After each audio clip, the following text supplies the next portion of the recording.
Amahoro cyane ni Guardian T di Nestor di Onomatiko haka nkongera nkaba n'umushakashatsi mu bijyanye na technology cyane cyane cyber security na electronic engineering. Nashaka ndabereke uyu munsi juste bumwe mu buryo umuntu ashobora gukoresha kugira ngo ashobore gutrackinga umuntu aha mu Burundi ndetse no ku isi yose, ni kuvuga aho umuntu yoba ari hose ku isi. Muri icyo gihe za gukoresha tools ibiri. Ni kuvuga iyi tool ya mbere ni NGRock iza kudufasha gucreate tunnel. Mu bisanzwe nari gukoresha port forwarding nkoresheje router, navyo nyene birashoboka, mugabo urashobora kubikora konesha internet mugabo utari connected kuri router, so tukoresheje nka USB modem canke ugakoresha nka smartphone yawe ugasharinga. Muri ico gihe ntabari modem na port forwarding birimo, cyo gituma nkoresha iyi NGRock hamwe ni tool ya Sika iza kudufasha ku tracking umuntu ahari hose. Umuntu ashobora kubwira ati ndi mu Bwiza, ari mu Buyenzi, ndi mu Kamenge, ari mu Kinama, aho so ashobora kumutanga ndi mu Burundi, ndi mu Rwanda. Okay, uburyo rero reka dutangure rero ukuntu bigenda ndabibereke.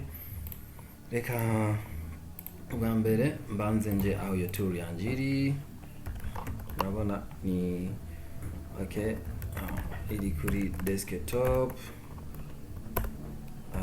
RS murabona ni ngaha Sika, cyo tuja muri CD Sika ama RS cyo turaninga ino setup ni sudo python 3 sika.py t siga tuner manually. Okay, entrée. Okay, OT yamaze kuba launched. Urabona ndashobora gukoresha select template, ngaha ndashobora gukoresha template zitandukanye. Murabona hariho iyi template ya Near You, Google Drive, WhatsApp, Telegram. Reka dukoreshe just iyi template ya mbere. Okay, 0 Near You. Okay, ahera tangwe kugira ni gucreate. Okay, successfully PHP server. Aharechi ikinyereka ati waiting for user interaction, nukurindira just gatoyi ndumkreye link nza kurungikira uwo muntu mbashaka gutracking. Ubu ni bumwe mu buryo bushoboka, hari uburyo bwinshi cyane. Okay, iyo user renza kuyicreate nkoresheje NGRock. NGRock nayo nashize muri downloads, CD muri CD compress file. Okay, ls murayibona ninga NGRock.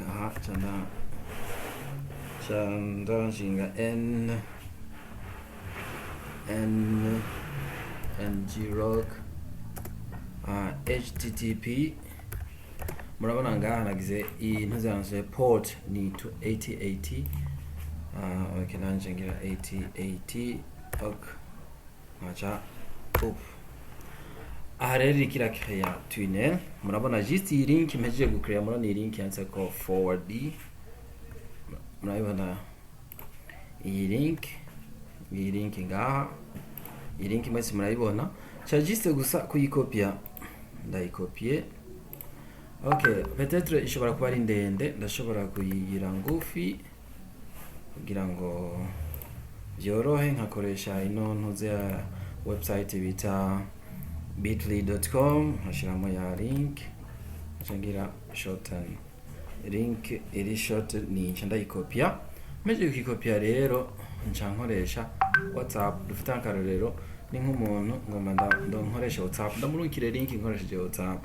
Dufate ni nkoyo ndiko ndagira test. Okay, ndarungitse link. Okay, link ndayirungitse kuri WhatsApp, ndayirungiye umuntu. Reka rero ubu connecte telefone kugira ngo mushobore kubona ndiko ndagira test. Okay, CD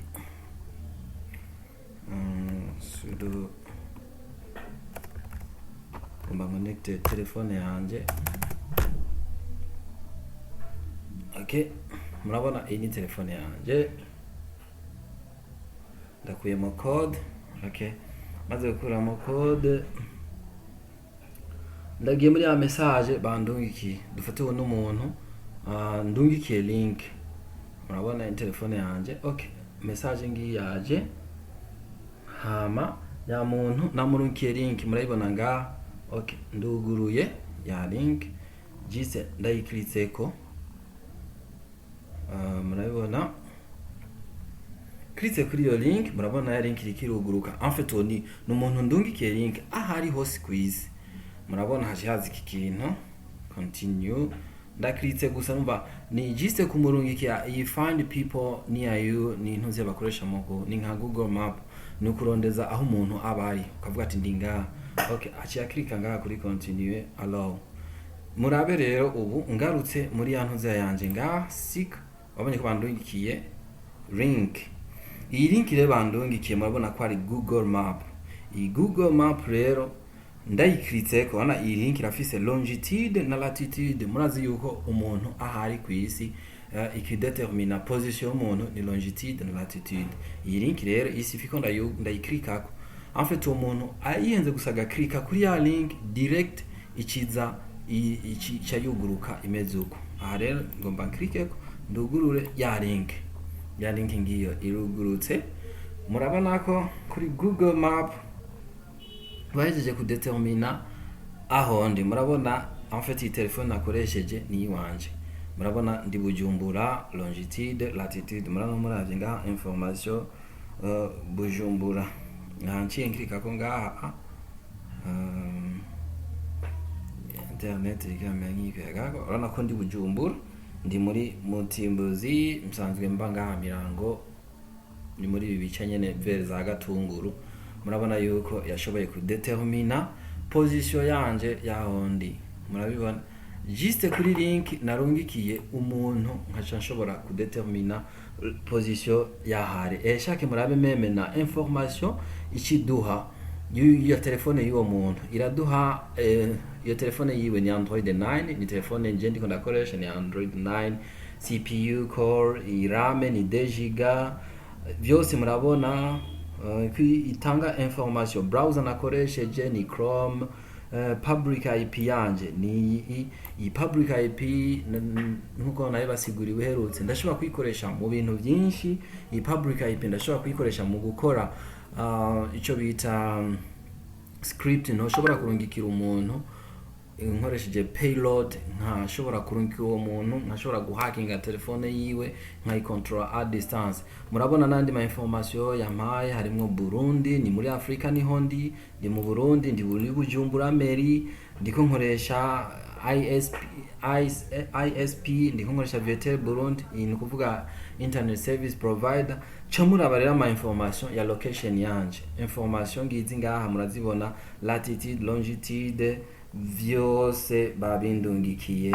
Murabona yuko iyi tool iri power, kandi iyi tool nshobora gutracking umuntu wese ahari kwisi, ataraha gusa mu Burundi, ahari hose kwisi ndashobora kumutrackinga nkoresheje izi tools zibiri, NG-Rock ni Seeker.